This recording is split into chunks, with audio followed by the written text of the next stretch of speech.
Hello, my peeps! Welcome back to Passionate People and Preposterous Peeves. I'm your host, Ike, and before we get too more boisterous, perhaps, I'd like to just take a moment and say thanks for being here and giving this pod a listen. It means a lot to me that you chose to use your precious time and give me and my guest your ears. Now, if after you enjoyed said podcast, and you still just have the energy, it'd be pretty dope if you shared this with someone who you think would like it.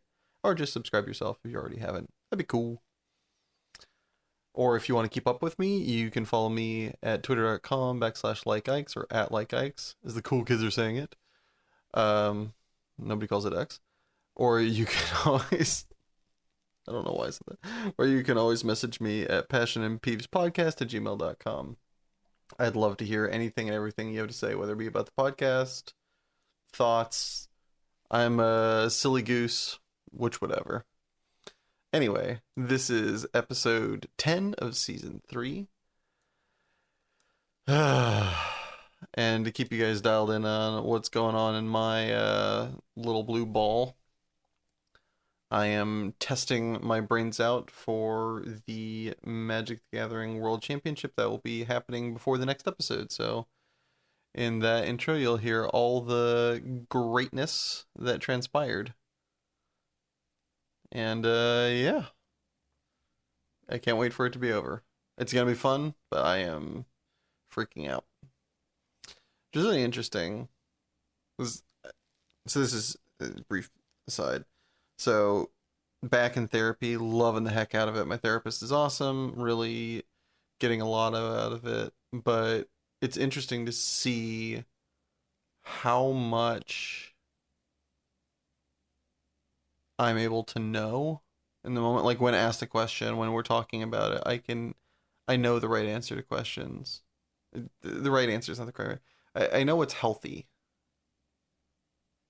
You know, like just because you lose a game doesn't mean you're a loser.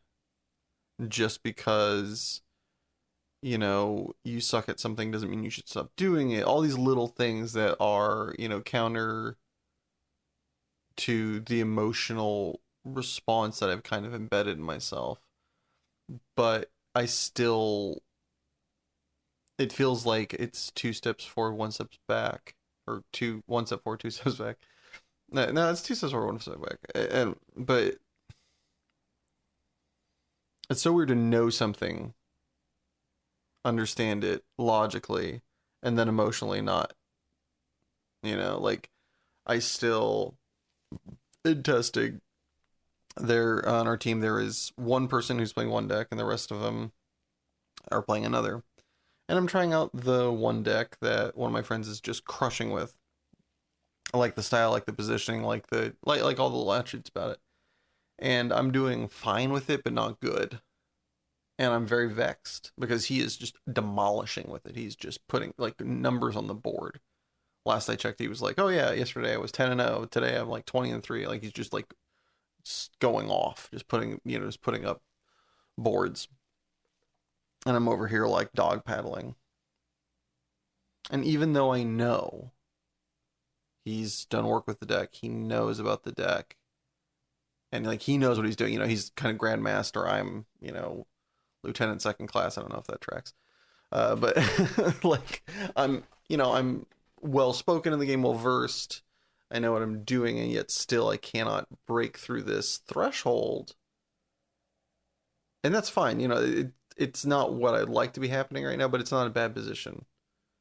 But I'm still just over here. And part of it is like the impending tournament, and part of it is just like I hate being bad at something. I'm not used to it, and it feels very uncomfortable. But even though I know all these things are part and parcel, I still can't deep down yet escape that feeling of not being good enough, ergo being worthless, and just like spiraling. And it's so fascinating. I don't know if any of you have had something like that. Again, you can hit me up at likeikes on Twitter or passionandpeevespodcast@gmail.com. I would love to hear from other people who've experienced this, or especially if you know way out. But if you just experienced it, I'd love to have the camaraderie. But it's so vexing. Like I can hear the progress in the conversations I have with my therapist. I can see that I'm getting better. I'm, you know, putting pieces together, getting affirmations, and still I haven't It's so gradual. It's so painful. I want this silver bullet. I want this werewolf to be, destroyed, this demon inside me to be, exercised, but that's not the way this works. You know, it feels like my brain is a cauldron, and each week I add a thimble of medicine to it. And slowly it's changing. But I want it now. It's so wild and so painful and so annoying. I love it and I hate it. I love it, but I want it faster, I guess. I don't know. It's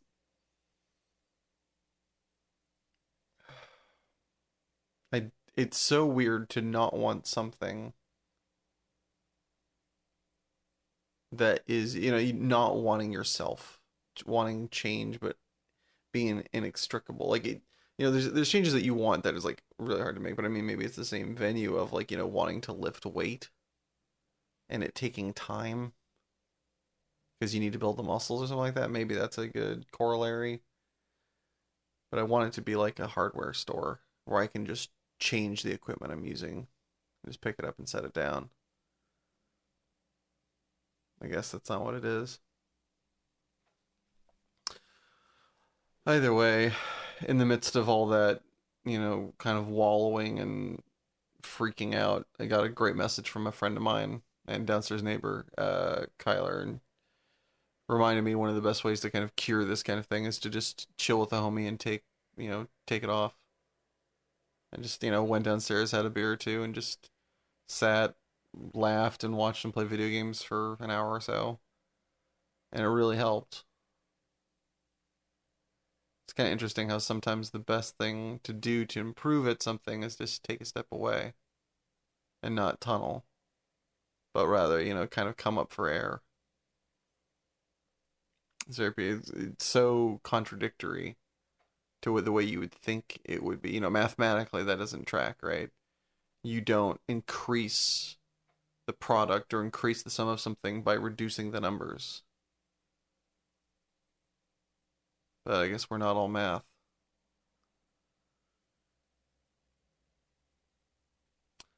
Wish we were. That'd be cool. Either which way, when you hear from me next, it'll all be over. I'll be a lot. Hopefully, I'll have had a lot of fun. I think that's like one of the big goals is to, and something I predominantly was able to accomplish in Minneapolis. And I think I'm a better player and a better human now. So hopefully, that's the goal here is leave with the least amount of regrets, play the best, and enjoy the experience as best I can. Because at the end of the day, it is a game. I'm not getting paid that much for it. In this case, I am, but like by and large, it's not, it's not paying my rent. It's something that I want to enjoy and get good at, but I think I do need to do both of those things. As previously said, it's vexum. But slowly, like I feel like my life is the title of the, Doctor Strangelove, or how I, stopped worrying and loved the bomb. I think that's the title, something like that. It, competitive magic, how I, stopped taking it so seriously, played it as seriously as possible, but enjoyed it all the same. I don't know what the what the title is, but anyway, sorry for that long, drawn out, bizarre diatribe. This week on the podcast, we have another awesome magical mind and great friend of mine, Ivan Espinosa. Anyway, I won't blather anymore. I guess I will blather on a little bit more, but I won't go around too much more. Really had a great time. This was a long one in the making. Thank you very much for coming on, Ivan, and I hope you all enjoy it. Take it away, past me. All right, folks. Today with me, I have a man who is back-to-back Friday Night Magic finalist, a world record champ of hitting chest on leg day, also a world record holder for the fastest blink of an eye. It's Ivan Espinosa!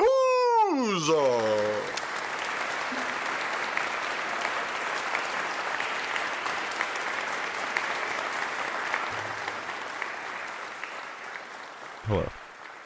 What's up? That's me. All of that is 100% factually correct. Well, other than all those accolades, what decision in your life do you believe you are the most proud of making?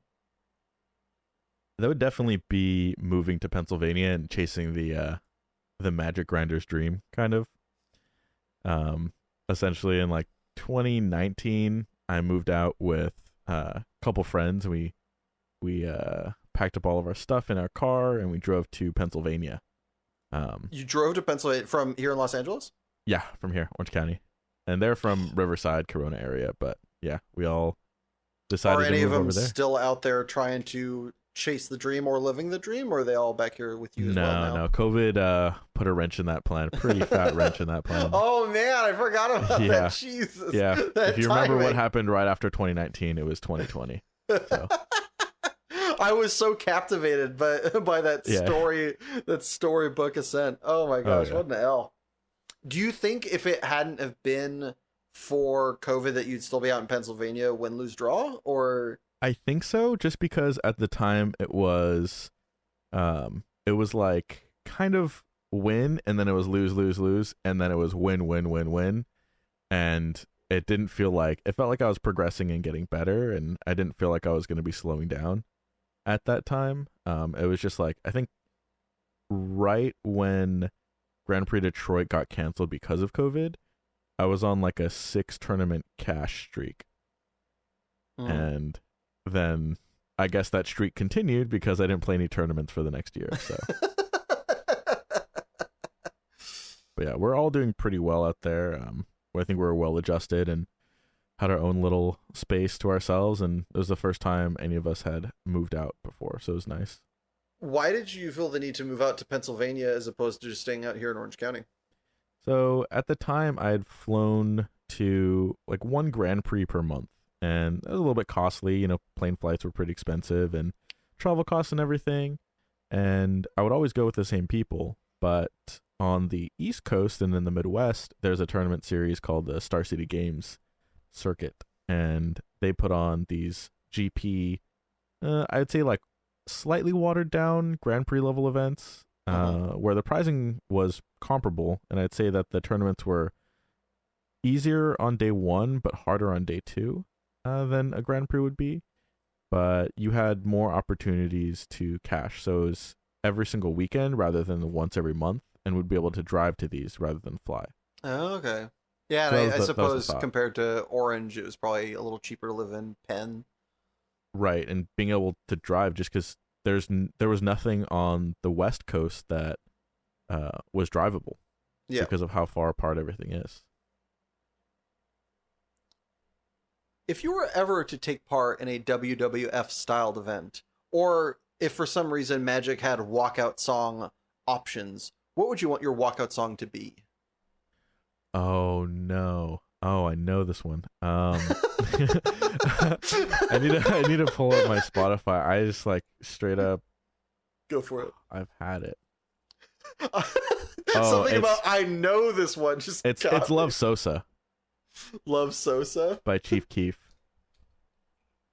And that means it's the full thing, the very beginning too, where the guy's going off about, you know, how everybody's disrespecting Chief Keef, and oh man, it's just the perfect intro, and oh, what a good song. If you were in the WWF, would you be a heel or a hero?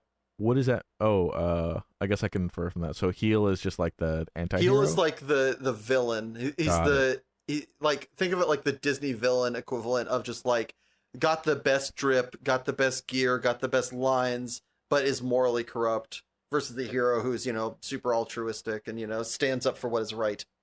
Oh, sounds like I could just be myself. Yeah, I'd definitely be the heel. That'd be fun. Can't confirm. Yeah. I feel like I'm already kind of, you know. The lovable heel. Of course. What's the silliest thing that you believed as a child that you look back on and giggle at how absurd it was that you even fostered that notion inside your noggin? Oh, this is gonna... so I'm an atheist, but I was raised Catholic, and that was kind of something that I'd go to church every Sunday, And then I think in like maybe 7th or 8th grade, it kind of hit me. I'm like, wait, what? And then I started like thinking about it, and I was like, wait. And this, I was like, this doesn't make a ton of sense. And people were like explaining things to me and like explaining away the questions that I had, and it was just like circular logic. Which I guess if you can't really you can't prove one or the other, it's just whatever you decide. And I had just decided that, yeah, sure, I don't believe in a higher power or higher being or anything like that. Fair enough. But when I'm in nature, sometimes I feel like there has to be, like you're looking at the big old you just look at a bush and you go, Moses? No. I'm just like, you're in like a canyon and you're just like looking out in the view and you're like, oh man, I feel so small. And then that like gets to me, but I don't know what that is. If that's God, then yeah. But if not, then speaking of nature, what's your favorite non-musical sound? Non-musical? So like not with an instrument? Not with an instrument. Oh no. Because I can tell you the exact one, but I don't know what it's called that is with an instrument. But that is so unique. Honestly, cricket. Cricket's good.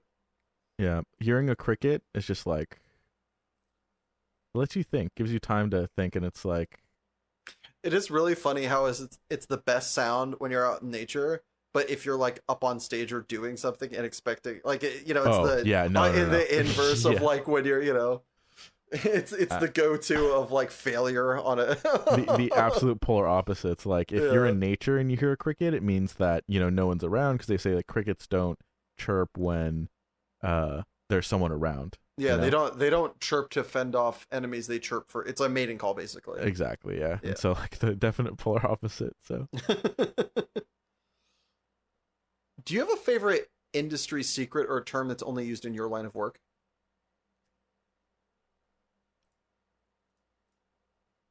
I don't think so. As far as like my line of work is concerned.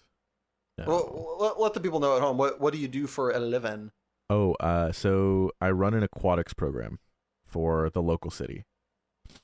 So the next city over, we have an aquatics program during the summer, and I manage that. We have like swim lessons, we have recreational swims, we do aqua aerobics, we do adult learn to swim, junior lifeguarding, and then we certify lifeguards and instructors at our facility as well. So it's like a pretty fun gig. So for lifeguarding, are there any call outs from like one lifeguard to another? Not. I mean, you could say, we always say walk please, and it's kind of this because you don't want to say don't run, I guess, because it's like seen as negative, and you always want to be like positive things. So like when you're lifeguarding, you always want to give an alternative to what rule that they're breaking, right? So like, if they're diving in the shallow end, say, hey, it's really dangerous to dive in the shallow end, go dive in the deep end, right? So interesting. When you're yelling at a kid across the pool, you need to be like very clear and concise. And so walk please tells them that one, they're probably running, so they're not supposed to be doing that. And then the alternative is right there already with walk please. And so the problem that some of my instructors and lifeguards have is when they're in like a target and they've been like trained to tell kids to walk, right? And they see a kid just sprint down aisle 5. I've had them come to work and tell me, hey, I yelled at a kid in Target to walk. Thank you very much. And I'm like, it happens. But you just get that visceral response that you need to do something about it because it's safety, right? So I'm like, that's how I know that I can trust them when they're on a lifeguard stand. That's how they know they can trust each other, because they all share that same like feeling. So definitely, I guess it would be walk please would be the phrase. I love that. I didn't know the kind of message behind that. That's so awesome. Of like the idea of like kind of trying to almost like incept the listener of being like, like steering them with positivity as opposed to curbing them. It's tricky. And that's how you have to teach kids. You have to like give them the suggestion, because one of the ways you teach somebody something is if they aren't really open to learning, you have to make them think they're figuring it out themselves. So, and that's one of the ways to do that. In a different way, with that story, you just reminded me, my first my first like job when I was 19 was I got trained was a blackjack dealer at this tiny ass Indian casino up in Northern California. Mm-hmm. After one particularly long night, I think it might have been New Year's, but I don't remember. I get home and there's this thing when you're dealing, for those of you who don't know, I really wish this was video so I could show you. But when you count a bet, when you do anything involving any kind of money, whether it be customer or of the casino's money, you do this thing what's called clearing your hands, where you take and you put your palm down, and then you put your palm up, and then you put your palm down again. And when you're dealing, exactly. Nobody at home knew why I just said exactly. But you do it, and when you've been doing it as long as I had, and as well trained as I was, you do it very quickly. It's almost like a snap reflex. It almost looks like kind of like a mirage mirror effect, where it just like it's open and it's closed almost like within like an instant. And I get done after this really long night, and I'm exhausted, and I go to sleep, and I wake up and I pour myself a bowl of cereal, and I pour myself some of the cereal in the bowl. I set the box down, I clear my hands. I pour some milk in, I set the milk down, I clear my hands. By the time I had my first bite, then set down the spoon and immediately cleared my hands, I think I cleared my hands 20 times. And I just looked at myself, I was like, fuck. And it's what like, have I become? No, not like this. What's your favorite book, comic, or cartoon that you think would either be the best or worst choice for a big screen adaptation?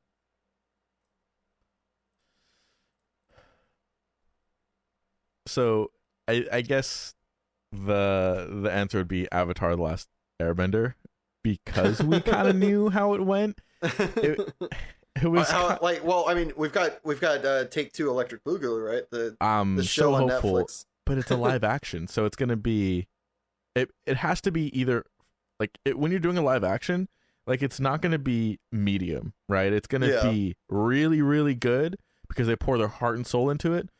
Or it's going to be M. Night Shyamalan's, live action, and everyone will be disappointed with Ong. Yeah. Just as long as, honestly, the only thing I really want, is they're not going to get my blessing, but they'll definitely not have my ire if they make the bending not slower than dirt. Because I don't know if you saw the M. Night Shyamalan one, but it was like, I have never seen anything move that slow in my life, and my grandma used to walk her until her last days. And she was like booking it compared to that shit. So yeah, it was such a disappointment because I saw the midnight premiere. I think I was in grade school still. I was definitely like in middle school or in elementary school and had watched Avatar: The Last Airbender on Nickelodeon growing up at 8 p.m. Pacific Standard Time. And I was so excited, and I was going to get to stay up late and everything, and oh man, what a and disappointment. You stayed up even later, just I was just like furrowed brow, just regretting all decisions made. There were just like a few things at the beginning. I was like, oh, whatever, like the movie will heat up, right? Yeah. No, just no, it won't. It was horrible, such a disappointment. And that's what comes to mind when. Well, perhaps when you were being driven home by your mom or dad, you had a G-rated curse word that you could utter in such disappointment at such a degrading film. I'd say damn. You'd say damn? Yeah, I said damn. I grew up watching South Park and stuff, and so as long as it wasn't, I was allowed to cuss at home. It was just when I was around other adults or other kids, I had to be very respectful, and I was always respectful. I think. Damn was respectful enough. Yeah, damn was respectful. I said I was in the second grade, and I was trying to erase something with like one of those like garbage erasers. Yeah. And I just I'm trying to do it, and it's just smearing everywhere. And I say, "This eraser sucks," and the whole classroom, all at once, gasped.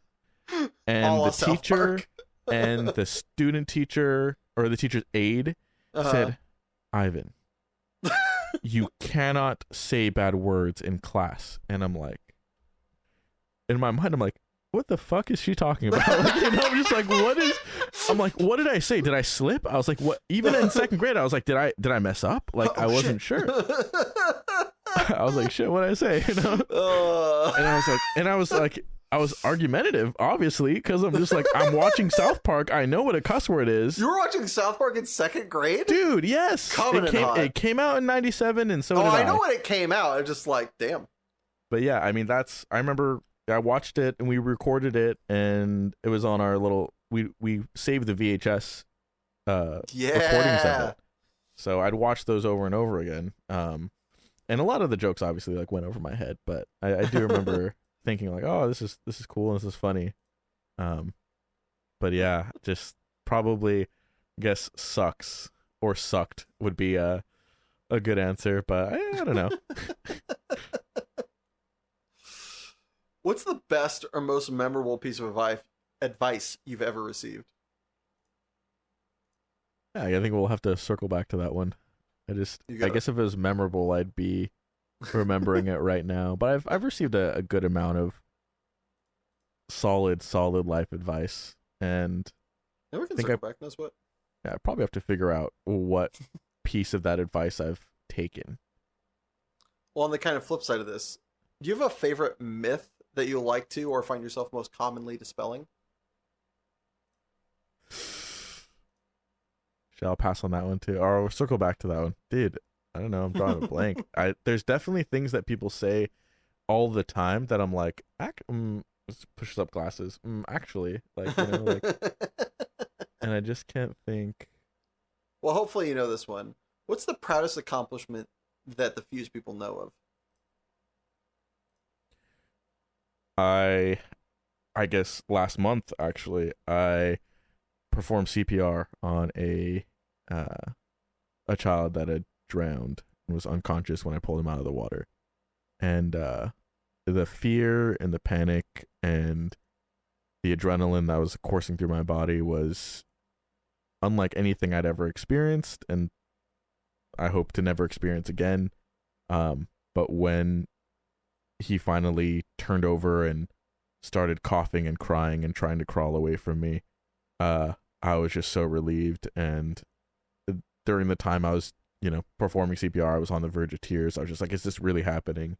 It's one of those experiences that you think back on, and it's an opportunity for you to either have a tragic, or is it not tragic, a traumatic event, a traumatic, like, I guess, experience, or take it as like something, like something negative, I guess. But at the end of the day, when the dad called me and said, hey, he's okay, he's spending the night in the hospital, thank you for saving my son's life.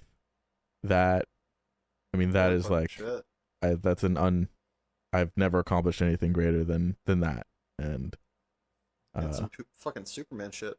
Yeah, I was very very fortunate, and he was only unconscious for maybe a minute and a half, 2 minutes, I don't know. The time was moving crazy, and so that was nice. And then got the little text later on, again, thank you so much for saving my son's life, and that kind of just resolved everything inside me, because obviously, like, I was distraught. I was like, holy crap, like, what just happened? And I tried to like call somebody right after to take care of a work thing, because angry parents, and I got on the phone and I was just like, I broke down crying.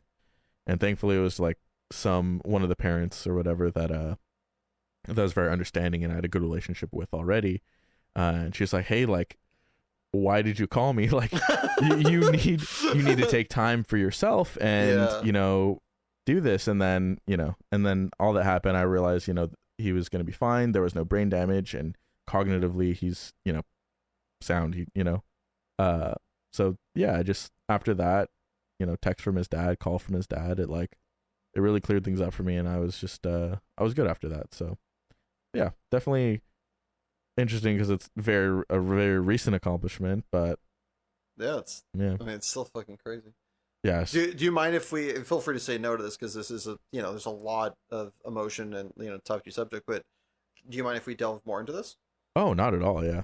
Okay, so one, how long have you been I don't want to say a lifeguard because that diminishes your position, but worked in safety as in regards to aquatics? Oh, it doesn't diminish anything, and I never think you're gonna say something to try and offend me, so I'm not gonna take it that way. Um, but I've been a lifeguard and swim instructor since I was 15 and a half years old. So right now I'm 26. So it's been 11 10, years? yeah, 10, 11 years 10, now. 11 years? Um, Okay. and Is this the first time you've performed CPR? yes, and typically when you have the skill set, you hope to never have to use it. Yeah. But yeah, Uh, how was, did somebody like miss something? Was it just a normal thing? Did the kid like fuck up a dive? Like, how did the occurrence happen? so this kid was 5, and what I do is I do private lessons on my own time, and so this wasn't at our facility. This was a family that I've been teaching out in Huntington Beach, for I don't know, better part of 4 years now. They have I mean, I can think, yeah, it's been like 4 years. They have a 5-year old, a 6-year old, an 8-year old, and an 11-year old. Okay. And so I've taught them all how to swim, and they know how to swim, and they kind of just need me there as like an activity to do, Mm-hmm. uh, for their kids, because they're like, super kids. They also live in Huntington Beach. They're very well off, and they just need an activity. But essentially, I'm there. Uh, I try to have as many kids as I can there to do the lesson, just so it's worth my time and worth their money as well.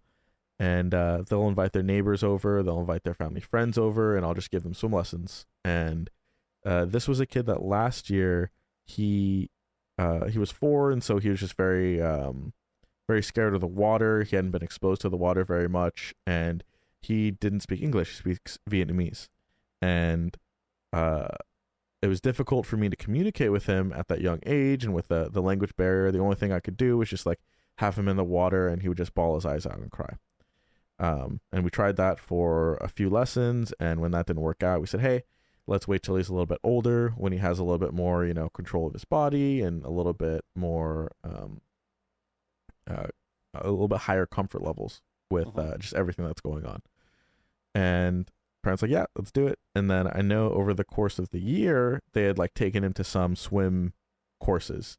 A big swim school there in Huntington Beach is called Big Blue or Deep Blue, something like that, some swim academy. And so as to the understanding of myself and the parents of the kids who I usually teach swim lessons to, that this child was water safe.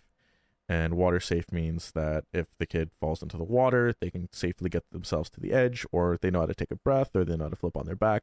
Anything to where that if the child finds himself in harm or in trouble or in danger while they're in the water, they can get themselves to safety. And that's what I try to do right away with all my kids. And so he was chilling in the hot tub with 2 of the siblings that I had already finished their swim lesson for. My alarm goes off, and I know that today I'm teaching him for the first time in like the last year. The mom had dropped him off and was talking to the parent of my kids for a while, and then she had left. And I was telling the parent of my kids, I was like, hey, like, I'm really excited to be teaching this kid again. I'm really excited because I mean, he looks bigger, he looks like he's more comfortable, and from what I've heard, like, it's gonna be good. And then I look around and I can't find him. Now, the way their pool is set up is they have a jacuzzi that spills into their pool. And I look up over and I see him underwater. And he has his arms up above his head. He's looking up with his eyes open underwater, and it looks like he's blowing bubbles. But if you've ever seen somebody blow bubbles underwater, it's kind of sporadic. They're large bubbles. You can see them breaking at the surface. He had tiny bubbles, like it was the last bit of air that was coming out of his lungs. Oh, fuck. Just, I don't know if you've ever seen like a fish tank aerator, Mm-hmm. where it's like those kind of tiny little bubbles. That's what it looked like to me. and I was like, holy shit. And I threw myself over the wall that was, because it's like the jacuzzi's on top, and then it's probably like 2.5, 3 feet to get over to the probably 2.5 feet to get over to the jacuzzi. And I just threw myself into the jacuzzi, grabbed him, got him out to the side, told the mom that was sitting on the couch of the kids that I teach, hey, you need to call 911. And thankfully, because they're in a neighborhood that's very, very wealthy, the fire station is right outside of their gated community. And so the firefighters got there and the paramedics got there really quick. But as I started like performing CPR, I did my my rescue breaths, and then I performed chest compressions, and then rescue breaths, chest compressions, rescue breaths, and then the last time I was gonna start chest compressions, he started coughing and crying, and he turned over on his side and spit out a bunch. But yeah, it's a scary moment, and you're relieved, but you know that the danger's not over, because what can happen is the kid, if like I heard him breathe, and it was like wheezing, right? Because there's still so much water in their lungs, there's water in their stomach, and it could be very painful. They don't know what's going on, and what they have to do is they have to like go to the hospital, and they have to monitor them to make sure they don't end up drowning in that water that's still in their lungs. So, Jeez. yeah. But Yeah, definitely gonna need to go buy you a cape. no capes, no capes. I watched The Incredibles. Oh, yeah. Well, that is a banger. But given the opportunity, what's your favorite personal story to tell? It's that one. No, okay. I don't tell many people that story. I told some of my close friends. Oh, actually, I hope my mom's not listening. I didn't tell her. I didn't want to stress her out. I literally didn't tell her that. That was a week where had a bunch of stuff going on with our family. But it's favorite personal story. Oh no, that one's a savage story. I don't actually tell that one. My friends tell that story about me. So I guess I'll share it. So for those of you who don't know me, which is probably a lot of people, I'll be petty sometimes, but I feel like a lot of times it's warranted. So and that's what leads to the pettiness, I think. It's a vicious cycle, it really is. But I'm always really nice to like waiters, waitresses, any type of community service person, any member that has to deal with the public on a daily basis, because that's where I come from. I come from, being in community services at the city that I work for, and you just deal with literal Karens. Sometimes their name is Karen, and they're like that. And sometimes it's, parents with like actual problems, and it's, it is our fault, and we're trying to resolve that, but they're not being helpful in the way that they're reacting, that kind of thing. Or the demographic of the people that work for me, they're from anywhere from 16 to like 22. And so they're pretty much just kids, and you have these full-on adults just yelling at these kids, my employees, and it's just so frustrating when they don't know how to handle something like that. So I understand from that end how bad people can be. And so whenever I go out to eat, whenever I, I'm shopping, I try my best to be overly nice. And if you've ever seen me meet somebody that I don't know, that's how I am. I always am very nice, very respectful, and very, thoughtful and understanding. And that will change when but on this particular Saturday. Yeah, when it was a Sunday, actually. Damn it! It was 3:59 p.m. No, the service has to be really bad, because I'll get bad service and be okay with it. I'll still tip whatever the 20%, and then it just has to be like, even if the food's bad, like I just won't go back, right? But I'll still tip a lot. Always thank you, please, everything like that. And this was it was so bad. I was just frustrated, and I had a great weekend as well. I was out in Denver for a Grand Prix out there, was my highest finish at a Grand Prix. Even though I'd lost 2 win-ins to top 8, I still finished 10th place, and that was a big deal for me at the time, because I think I was like maybe 18, 19 years Oh old. yeah.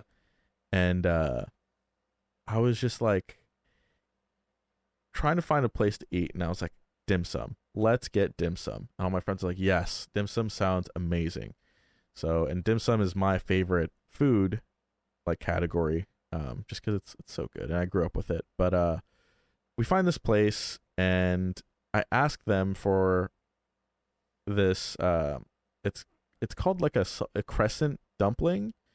In Chinese, it's xian sui jiao, which is like, I think it directly translates to like salted dumpling or something. But Okay. it's like a fried mochi with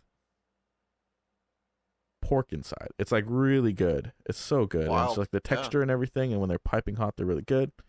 And so I asked about that. I was like, hey, like, we had some of the carts come around already, and we'd had some stuff. I'm like, hey, like, do you guys have this? And they're like, oh no, we don't have it right now, but we can make it for you. Do you want us to make it for you? And I was like, yes, please make this my favorite dish for me. And so we're waiting. It's about, wait about 30 minutes. We're pretty much the only party in the restaurant. There's like 8 of us or something. And we're having a good time. We're chilling. And then, 15 more minutes go by. We're like, hey, like, everyone's done eating. Hey, do you guys still have those crescent dumplings coming out? And she goes, oh, did you want us to make them? And I was like, what do you mean? Like, we had a full-on conversation about it. Like, and I'm telling you, the conversation was, I'm giving you a shortened version of the conversation we had, but we talked about it in depth about, like, why I like them and stuff, and how some of the places that I go to, they don't have this thing. And it's like, oh yeah, we have it, don't worry, like, we'll get it out, that kind of thing. And then she was like, do you still want us to make it then? And I was like, no, it's fine, because we've been waiting. She's like, it's gonna be like 30 minutes. And it sounded like she didn't really want to make it. And I'm just like, it just put a bad taste in my mouth. And so the bill ended up being like $212 and like 97 cents, right? Yeah. And so there's some other things throughout the course of the meal that were like whatever, but that was like the main thing was egregious, and it struck me the wrong way. And we ended up not tipping because they added a gratuity already, which was like, I don't know, at the time I think it was like 12% or something really low, but like I typically tip more. And then so when I pay, I paid with $213 in cash.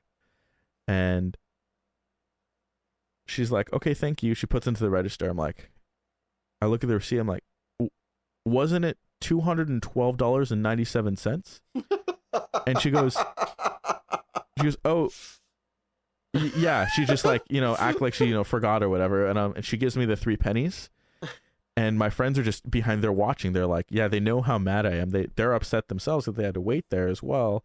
And so I go outside, and they're like, dude, can you believe that shit? And I, like, as they're saying, I throw the pennies on the ground. And that's like, that's a story that they tell, like, yeah. I have a few friends that are like, you don't get Ivan mad, because he'll find some pennies and he'll throw them on the ground, pretty much.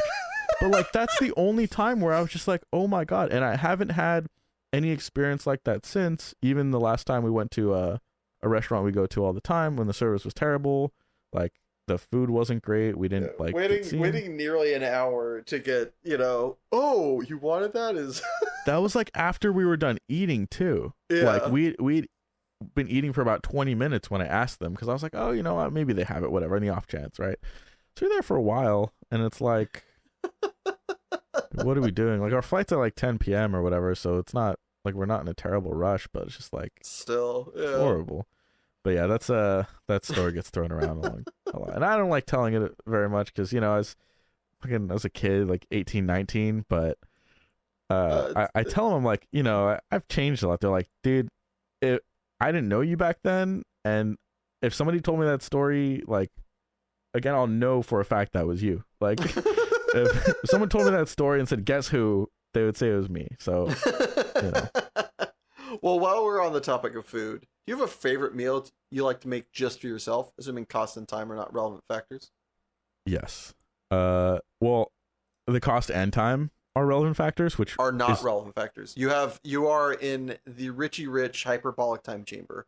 But I would make it for myself. Yes, you have to make it for yourself. For my favorite meal. That you have to make yourself. That I have to make I just wouldn't make it. I don't like cooking very much.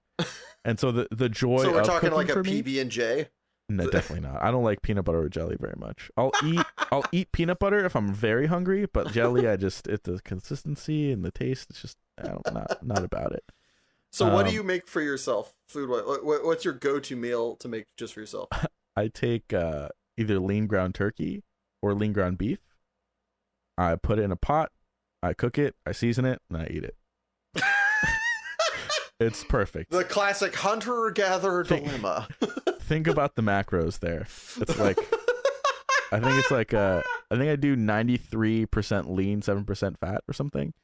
Anything other than that is too dry. Anything higher than that is too fatty, I think. But yeah, it's so simple. It tastes so good, and I think what do you season it with? I use Lawry's and I use garlic salt. Okay. All right. And then I tried this like lemon Lawry's thing, but I think it was a new thing and it didn't taste very good. No, I know what you're talking about. It's I think it's just lemon pepper. It's not that great. Mid. But what would you say on the kind of, I guess, flip reverse of making something so healthy? What would you say is your biggest everyday temptation? Food or otherwise? I think it would just be to overeat, because my entire life I've gone through with just overeating because I love food and I love the taste of food. I love, hanging out with friends. I love eating food with people. And I think when I'm by myself, I tend to try and stop myself from overeating. And I've done a good job of it the past like 6 to 8 months. But like before, I would just eat and eat and eat till I felt sick. And definitely. What's your go-to food in that regard? Like ice cream, candy? Doesn't matter. Stuff. Definitely not candy though. Never been somebody who eats like a ton of candy. Like even like I love sour candy, so like Warheads were pretty good, but even then I just wouldn't eat too many of those. Just have a couple and it was good. But I like savory things. I like sushi. All you can eat sushi. There's an all you can eat sashimi place. I think that I have a really difficult time. Danger. Yeah, not eating my weight in salmon. So what's the most amount of rolls you've ever eaten? Real talk. Dude, it's gotta be, I don't even count. It gotta be an absurd amount. It's like plates and plates and plates. Because you think you've hit over 20? You guys can't see it at home. Holy shit. The look I just got, like I was a fucking idiot. Oh my God. What minor league shit are you talking about, bro? That's what. Rookie do you know who numbers? You know who I hang out with? You know the company I keep, right? 20's still a lot. To put this into perspective, my boys, they're like 360 plus. Yeah. Some of them, I mean, one of them lost a lot of weight recently, but they're like 400-pound, full grown men. And big boy. Yeah. So I've been keeping up with them. Okay. So I would say you'd be cleaning out the back. Yeah, like I want to put it like that. I might not put it like that. If you're saying that you alone, if I say the number 20, I was the number 50 in my mind for just you. Yeah. Holy fucking shit. I'm talking about whole entire rolls, not like whole entire rolls. Oh, okay. I thought you meant like pieces. Oh God, no. Let's see. 20 rolls is like 20 rolls. That sounds about right. I've eaten 20 rolls, like which is just an absurd yourself? amount of food. I mean, we like split them, but I think probably myself. Oh, for the table actually is definitely more than 20 rolls. Because we go with big groups sometimes, but I'd say by myself, I can comfortably eat 7 rolls before I start to like feel it, and then I could probably eat 2 more rolls after that. Okay. Yeah. All right. Those are like the the Yeah. cooked rolls. Yeah, we're talking like tempura. Getting your fry on. Yeah. But like sashimi, I think I've eaten like 2 full spread plates of sashimi by myself. Like probably like 5 or 6 pounds of sashimi, something like that. But yeah. No, I thought you were talking about pieces, bro. I'm like, bro, like, come on. Just I really wish this was a video. That look of like this dumbass was so juicy. Yeah, I mean, you know. All right, well, to switch up the culinary palette, the world from which we are resonating, nice, very low key.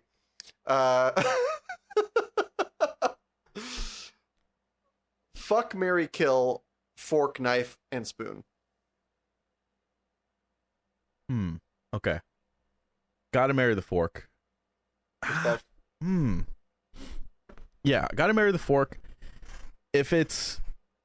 You gotta marry the fork, because what are you gonna do without a fork, man? Like... Fork does it all. Fork does it all. And if not, what does a spoon do that you can't just drink? Like, that's my question. So, I definitely killing the spoon. Fucking the knife, and I'm marrying the fork. All right. I believe our the previous guest was killing the fork somehow. I don't remember how he logicked that, but I condone this order. What's your last or most memorable dream you've ever had? Oh, it's a recurring dream, but it's not the exact same dream. Okay. It's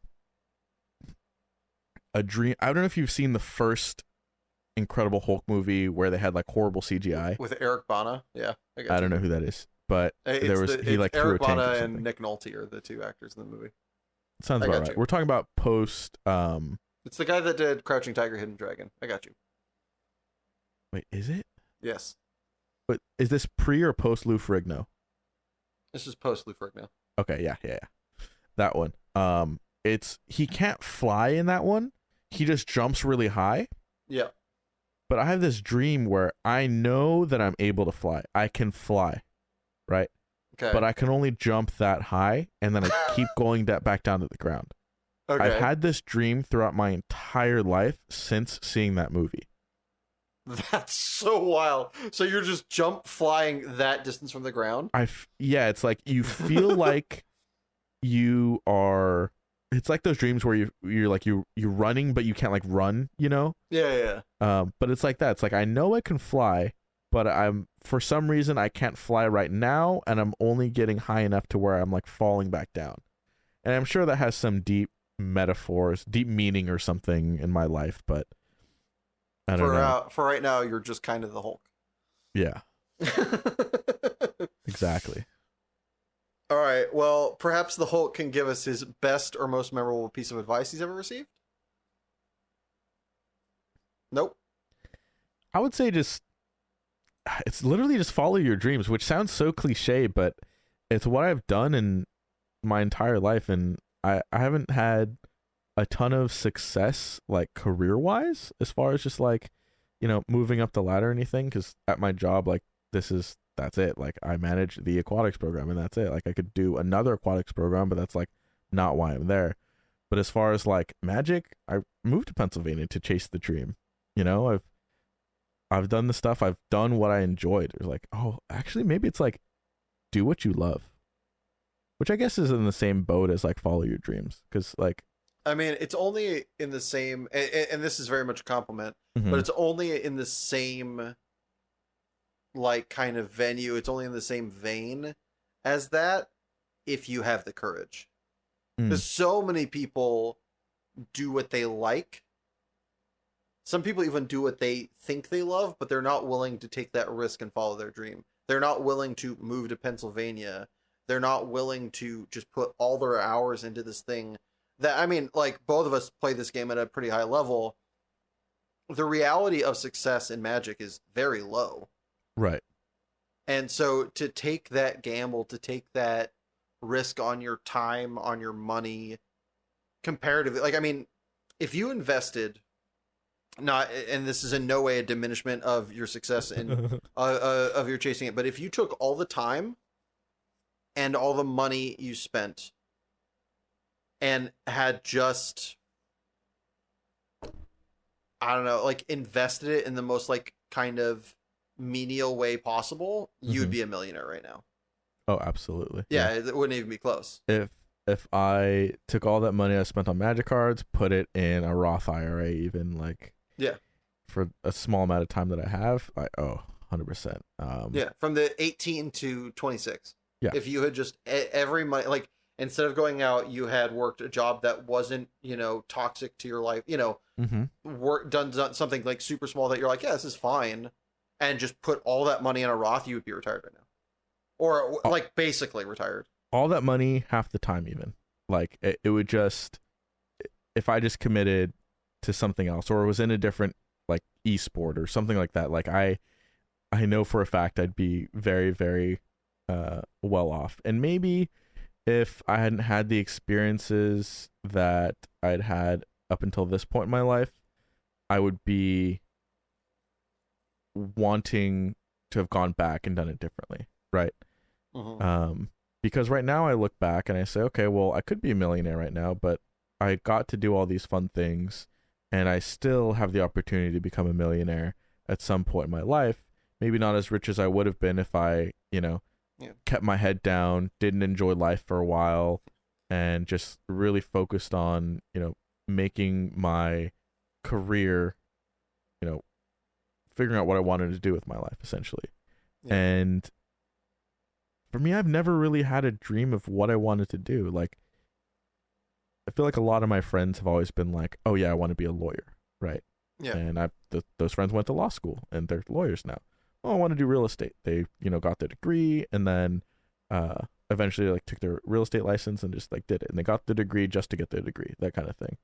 And so it feels like, because of social media, I see all my friends or, acquaintances and people I went to high school with doing what they said they were going to do, being vets, being doctors, nurses, everything, right?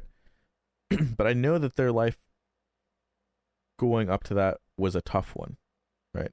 Even no matter what background they came from, when you're in college and when you're doing all this work, like it doesn't matter how much money your parents have, you're not going to be living off that money while you're like making a career for yourself, and that money doesn't like earn you a degree.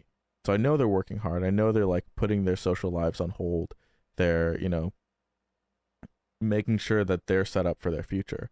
And for me, I feel like I've done kind of, the opposite, to where like I am kind of fucked right now, where I have nothing. I'm still kind of in the same boat where I don't really know what I want to do. The next course of action for me right now is to like join the CHP Academy, because it's something that will pay you over $100,000 right away. It's insane benefits. If you work there for 30 years, your pension is 90% of your highest salary. Like it's a lot, but the thing is like there's risk, and I haven't been a huge fan of, the police.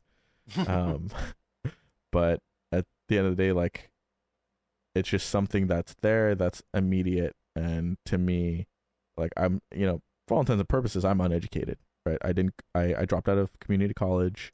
I have a high school diploma, but that's it. But I've just been playing Magic for the last, like 8 years or whatever. So like, I think that's one way to look at it. The other way I kind of see it is those people went and followed either hopefully what their dream was or what they were told they should do by society, by their parents, by friends, by teachers. And hopefully they are happy. But you have instead followed your dream, and for the last 8 years at least, you've been happy. Yep. And moving forward, maybe you'll continue to follow that dream. Maybe you'll follow another dream. Maybe you'll take a different course. Maybe CHP will be your dream. Maybe CHP will allow you to continue this, following this dream. But either way, it's not that you defaulted on, having a future. It's that your future was now as opposed to then. Right. Just like postponed a tiny bit is what it feels like. Because monetarily, like all things considered, like I'm chilling right now. Like I'm not rich, but I'm not scrounging. Pretty frugal with most things. But to preface that comment, I just told Isaac that I got a new sound system for my car because I blew out one of my speakers. So, but yeah, aside from the every once in a while purchase for myself, I do try to penny pinch a lot, and the majority of things I spend money on are magic and food. So The two essential building blocks of life. it is, yes. Well, Those are in lastly, the top of the pyramid. lastly, before we throw it to a commercial break, if you could have the listeners of this podcast hear one song you were choosing, which would it be? Casual Love by, I think it's Autograph or Audiograph. Autograph. Okay, cool. Yeah, that song is just like, it's just a vibe. It's so good. It's upbeat, and it reminds me of some of the songs I listened to while I was in high school. So hell yeah.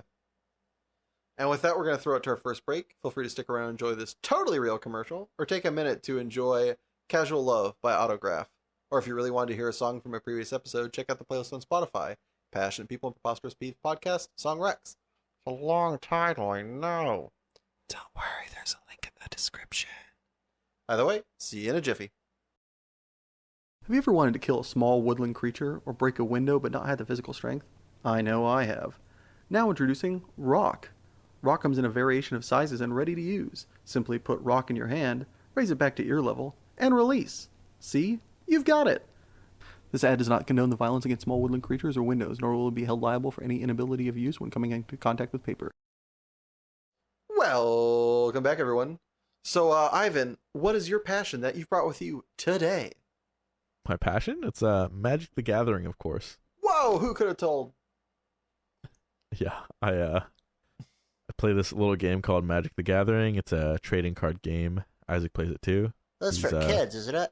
It is for kids. But 13 the thing about kids is that they grow up. And since this game was made in '93, all those kids are all grown up now, and they're adults with adult money, and they can travel. But yeah, when you go to these events, it's all people over the age of 20 pretty much, and then some newer people, but it's a lot of the time it's people that have been playing for a long time from different walks of life, and so on. It just, yeah, you meet so many different people, and you look at some people and you're like, this guy doesn't look like a nerd, but yeah, had this like buff dude with sunglasses, I have a bodybuilder friend that plays Magic. Like, you meet so many people. Like, you meet doctors, lawyers, just everybody. And I feel like so well connected because of this game, and how unique it is and how fun it is. And it could be played on different levels, and like,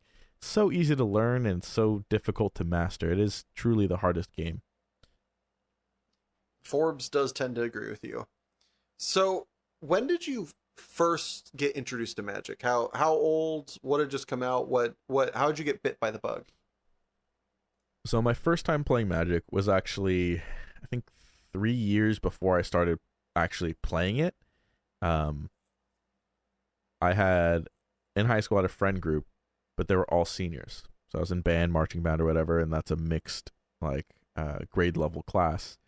So as a freshman, all my friends were seniors. They could drive, they could do everything. And they started playing Magic. And so they ended up buying me an intro deck for from Target. I think it was Mirrored and Besieged, maybe something like that. And it's just red white. As I was playing it, I didn't really know what was going on. I played maybe once or twice, and then I didn't touch it again. And then when I was a senior in high school, that same friend group hit me back up, and they're like, hey, let's catch up, let's do this. And they had been playing Magic. And so I've always been a very competitive person, and I want to win. I like winning. I like, playing better than my opponent. I like, it's fun for me. That's the fun of Magic for me, is, trying to win, trying to find very intricate ways to win. And when I lose because it's me, that's where it becomes kind of like an addiction to wanting to be better and improve for the next time, because I don't like making the same mistake twice. That's one of my mantras, right? It's just like you can make a mistake. It's all good as long as you learn from that mistake and do your best to not make that mistake again. Then we can move forward. We could learn, progress, and improve. Um, and so they started, tabletop. We're playing unsleeved still, like, and then one of my friends was like, there's modern at the shop. I'm gonna play modern. And so he had a job at the time. Like, I'm in high school. I don't have a job, and he builds Jund in modern. And at that time, Jund was the most expensive deck in modern. It was like $4,000 to play or something. Just non-foil copies, just regular, because there were no reprints on fetch lands. There were no, the market hadn't come down on it. And so every card was like $50 in that deck. And you get 60 cards in the deck. So everything was super, super expensive. And so he built that. And I'm like, oh, well, now I can't really beat him anymore just because I'm, the American dollar is stronger back then. And so what I would do is I'd like try to brew and figure out a way to like beat that deck. And one of those friends in that friend group ended up getting out of Magic, and he just said, hey, I know you want to be playing more, take my cards. And that kind of, yeah, and he would open fat packs, man. Like back then that was the thing. We'd open fat packs, we'd get the die, we'd get the like 9 packs or something. But one, like, I remember opening a box with him or a fat pack with him, and he opened 2 Hallowed Fountains, a Temple Garden, a Breeding Pool, a Supreme Verdict, and Sphinx Revelation. It felt like the pack was like seeded, and at that time, I was playing like Thragtusk Cloud Shift, which was just like gimmicky whatever. And so I like started doing well in FNMs and going 3-1, 2-2, whatever. And then one day I beat my friend. Like or maybe that was standard stuff I was doing. That was standard, yeah. And then I remember what it was. Okay. I started playing standard like that, a little bit more competitive because that's what I could play because my friend got out of it. And then when I was finally able to save up enough credit, there was a deck called Ad Nauseum that I'd seen on, oh my god, what is that guy's name? A Rogue Deck Builder on YouTube. He's a dude from Utah who used to make a bunch of rogue decks, which are just like brews, and he had played this deck, and I was like, that deck seems broken. You're like winning at instant speed, you're winning on turn 3. Like I can build that deck. And this was the most money I'd ever spent on a card at that time was $7. And I thought, man, this is so expensive. $7 for a Magic card? Like, what am I going to do with this, right? And look at me now. But yeah, the point is I built this deck off of winning credit, and the deck was like $300 total or something. And I remember thinking, man, like my mom's going to be so mad if she ever finds out how much money I spent on this, right? Because like I'm saving my lunch money, I'm saving any money I get for my birthday, I'm saving it, like putting into this, right? And so I play it, and I'm like, oh, I lost again. But every time I'm just like, I don't know why I lost. And then I try to think about it, like, why did I lose? And I'm trying to think. And then finally I'm just like, hey, can somebody watch me and like see why I'm losing? And then my friends are not good enough to know. So I kind of just like goldfished at my desk, like that kind of thing. And then I discovered things and eventually was able to beat my friend that was playing Jund. And that kind of, it felt like a lot of hard work, a lot of dedication, a lot of hours. And that was like, I think probably the turning point of me wanting to play competitively. And shortly after that, I went to my first Grand Prix. That's so awesome. Yeah. But yeah, that's how I started playing and traveling, and it's like, do you think you still would have wanted to play the game if your friends hadn't played it, or was it just that your friend group got you introduced to it? Like if you had seen a different game at the shop, like let's say you were playing a different game and you had seen Magic, would you have wanted to leave the game that your friend had, like let's say your friends had your bandmates had been interested in Yu-Gi-Oh, they'd gotten you in Yu-Gi-Oh, and then you're out at a card shop and you see Magic, would you have wanted to leave Yu-Gi-Oh for Magic? it's funny you should say that, because I actually played Yu-Gi-Oh when I was younger. but not real Yu-Gi-Oh or anything. I was just the Boys and Girls Club. Sometimes they would have decks. I didn't know what was going on. I didn't know how to play, but I would just put the cards down or whatever. So I was introduced at a young age to Yu-Gi-Oh, like the anime, and I'd watch that before having the card and before collecting the cards. And before that, it was Pokemon cards. So I think it was always like card collecting was cool, and that's what I was like. I don't want to say like into, because it's not something I remember thinking about. I was just like, especially not playing. It was just like collecting. I was like, oh, these are so cool. Like they have all these pictures on them, whatever. And then maybe that kind of snowballed into that. But as far as being exposed to any games, I didn't really have, like, I had a Game Boy and a DS growing up, so I'd play a lot of Pokemon, and I'd play Mario, and that was about it. And then I played outside, and that was like the extent of my childhood, I feel like, until high school. Outside. Yeah, I no, I know, but it's just like video game, card game, and then I played outside. That's what it was. It was literally just like video games, like watching TV sometimes, and then I was always outside playing. Like that was like, in like middle school. What was your like when you say play outside? What were you playing outside? Were you playing like cops and robbers? Were you playing soccer? What was fucking hide and seek or something? I don't know. We'd Hell like toss a ball around. We would like in our little apartment complex. We'd like try to race each other. We'd like play tag. I don't know, so much. The imagination of that I had back at the time, I just do anything. And honestly, like if any of my friends want to play outside, like I'll go right now. I'm home. I can. I'll ask my mom, but we'll see. I should be able to. Yeah, How were you? You talked about being competitive. How were you in sports growing up? Did you like you said you did marching band, but did you fuck with sports as well when you were in high school or before? I did cross country. So growing up, I was supposed to do ice hockey, but then my mom got I think it was my mom. Yeah, she got paranoid because she heard that like some kid like slit his throat open on like the hockey rink or something. Like a few weeks before I was supposed to start, which I think happened because I heard one of my friends talk about it as well. But anyway, whatever tragic thing, because that can happen. Like it's literally a blade. Like it sucks.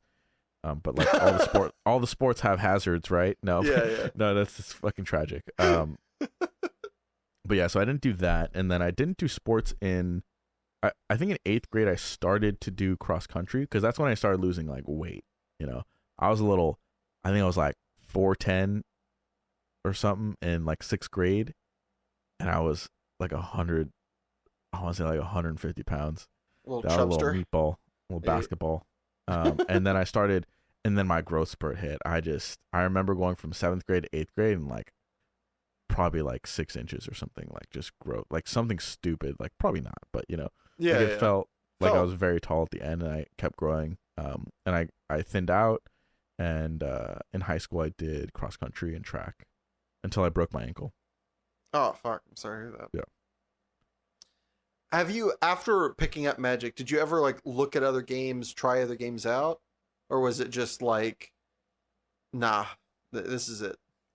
Nah, for me it was like Magic's such a deep game. I'm not as good as I want to be at it, and that's still the case now. To where like if I invest time into other games, like I guess during COVID I started playing Warzone a lot, Call of Duty, and for me it was a little bit of nostalgia because I would only get to play those games when I went over to my friend's house and he had an Xbox, right? Preach. Yeah, and so that's when I would play, and I just remember like Black Ops 2, play Sticks and Stones, and that was like that was it. That was life. That was the best. I look forward to that. Playing that was so fun, and for me during COVID, that's the only thing you could do. I would wake up at 8 p.m. because that's when my friends on the West Coast would start playing, and then I'd go to sleep at like 7 a.m. and just like I would just play Warzone. That was fun. Like that was great because you couldn't play Magic. There's nowhere to play Magic other than online. I've always hated playing online. I'm starting to get myself more accustomed to that, but I've just never really felt the need to play any other games. Even like League of Legends, like all my friends play that. Board games are fun. I like playing them, but I'm not like the Magic is for me just like the creme de la creme. Like just that's such a deep game. It's new every time. Like, yeah. So you touched on something interesting there that you don't like playing online. What is it? What is the difference between playing online and playing in person that makes such a big difference to you that it really hasn't intrigued you, even though you're noting that, it's a way to get better. At the time, it was the only way you could play. Hmm. And like one of your big motivating factors is to be the best or one of the best and, progress yourself forward. Yeah, the games, they feel like two completely different games despite having the same game mechanics and the same cards and same abilities and everything. You have to keep track of different things when you're online versus when you're in paper. If you make a mistake online, let's say you make a mistake in paper, right? You're about to play a card and it's about to go out onto the field from your hand. And you stop yourself. You're like, wait, now that I see that it's out here away from my hand, I have like, for whatever reason, I have a little bit more perspective. If you click on that card when you're you tap all your lands, you cast it online, that's on the stack. Like you cannot take that back, right? You don't have the extra time to think about that. So like the times where you get to think are different.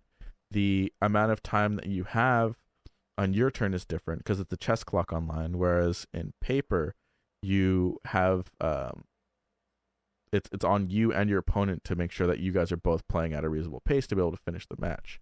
So you play to different outs when you're online versus when you're in paper, and doesn't feel like completely real all the time. And like, look, I'm the first one to, if my opponent is clock goring me to where I'm up 15 minutes on them, by the end of I think we get like 25 minutes, right? Yep. And if I have 15 minutes left and they're timing out, but they're about to win, I'm not conceding to them. For me, in paper, there's sportsmanship, right?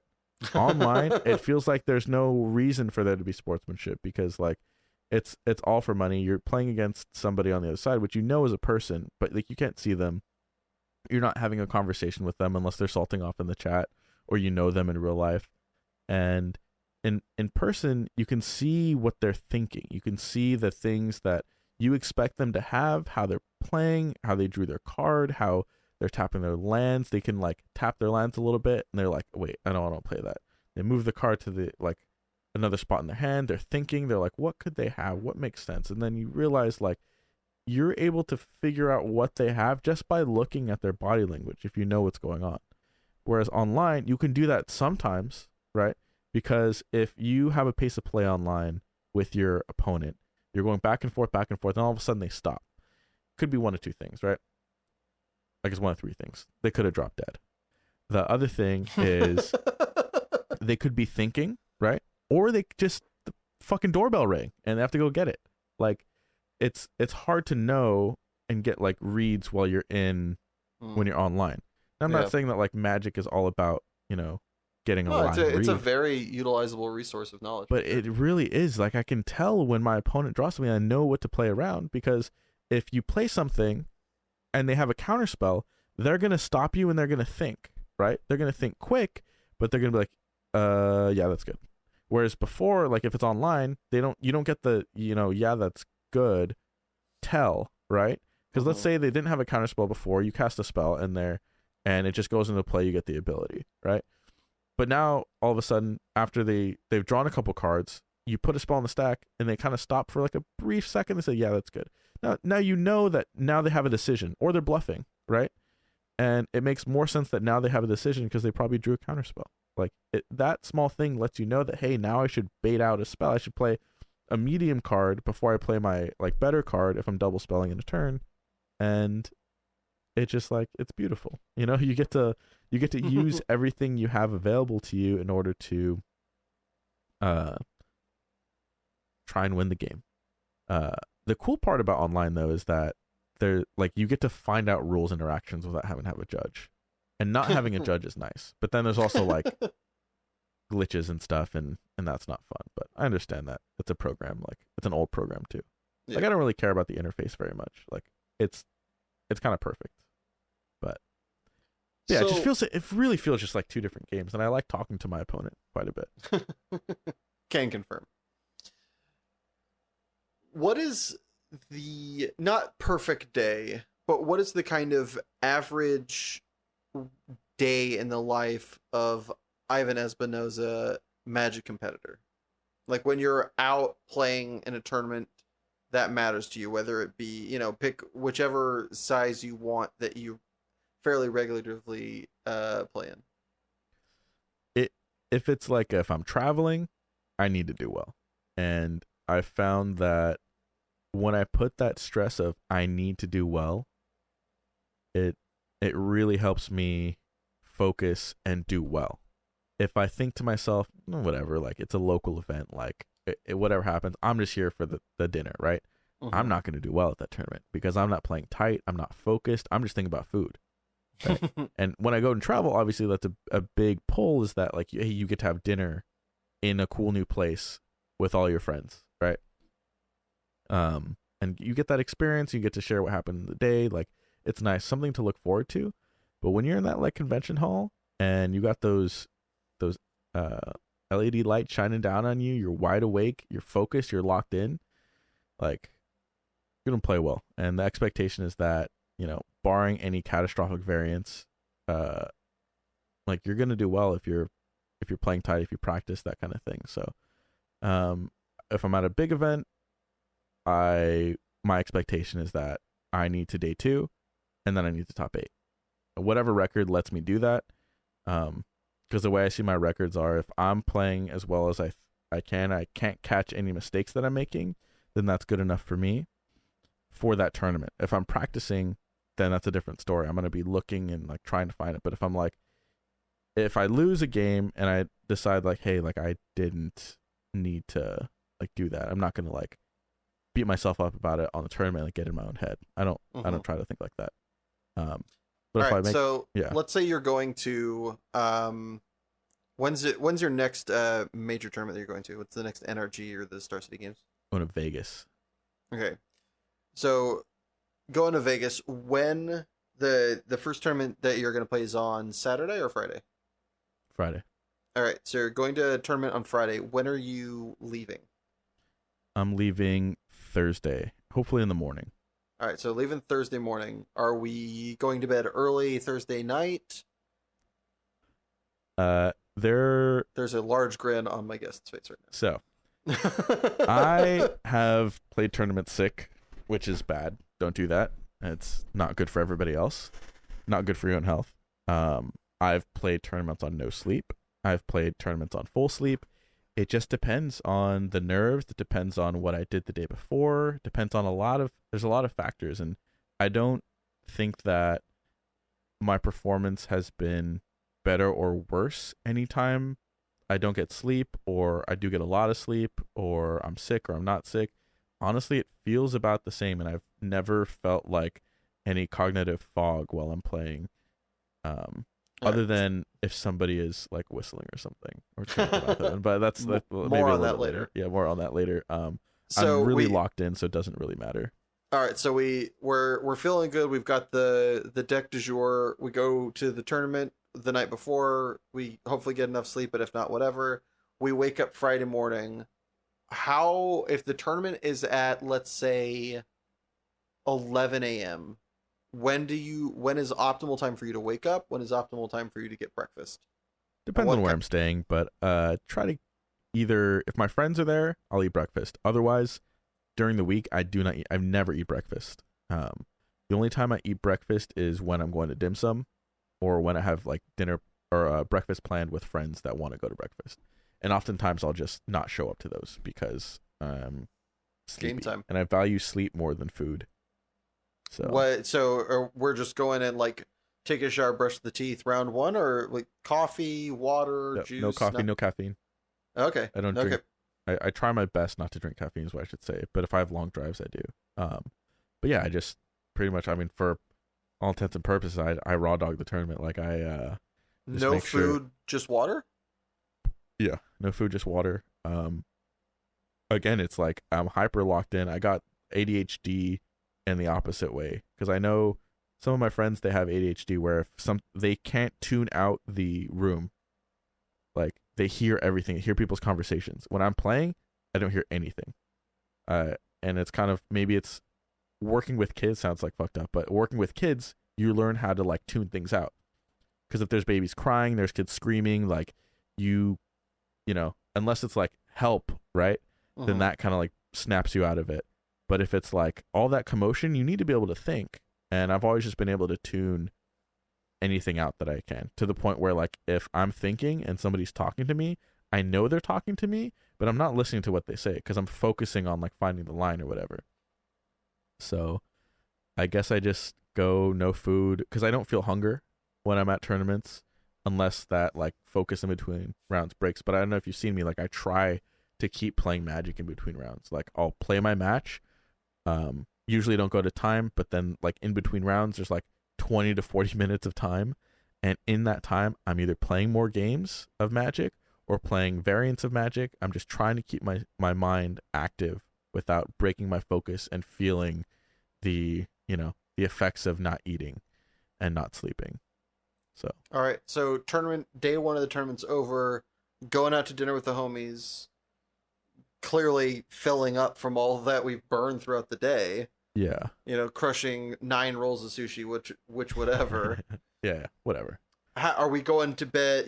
We've day two'd with we've made the second day. We've got a good to great record. Are we going to bed early? We going, do you have any kind of regiment in that regard?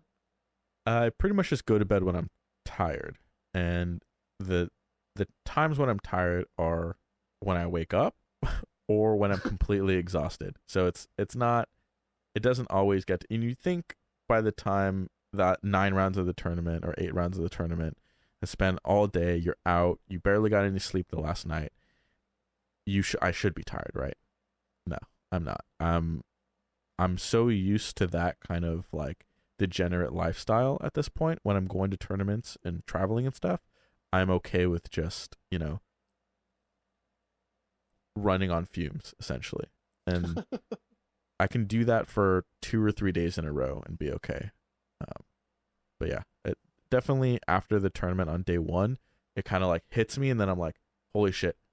Sometimes I'll have a headache, not usually, because I'm like staying hydrated and stuff, but I'll be like, we need to eat now. Like, we need to eat right now. Does anyone have anything? I need something right now. So I've been trying to like have snacks just for after, but I know that sometimes in local tournaments I'll go 3-0 double draw and I'll eat in one of those rounds, and then during top 8 I'll lose right away.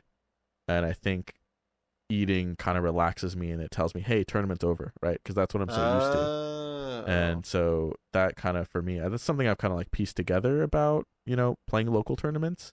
But I try my best not to eat. But if I'm going 3-0 and then double drawing, it's too long without playing to where my mind's like, hey, you're hungry, let's eat now. So, which is why the playing every round. Yep. Never split. Never draw. We're locked? No, we're not. What's your dream involvement with this passion? What is the, without shooting the moon, what is the kind of, I don't want to say realistic, because that's very few things really are that anybody puts a lot of time and effort towards, but what is in your mind, attainable, kind of end goal for this passion with Magic you have? The end goal would be to play enough to where I feel good enough to hold myself to the standard of wanting to be the world champion or wanting to win a pro tour. Right now, I know for a fact I don't practice. I don't practice at all. I don't play enough. I don't have a consistent schedule. I kind of just, I do what I do what I love, and what I love is not playing Magic online.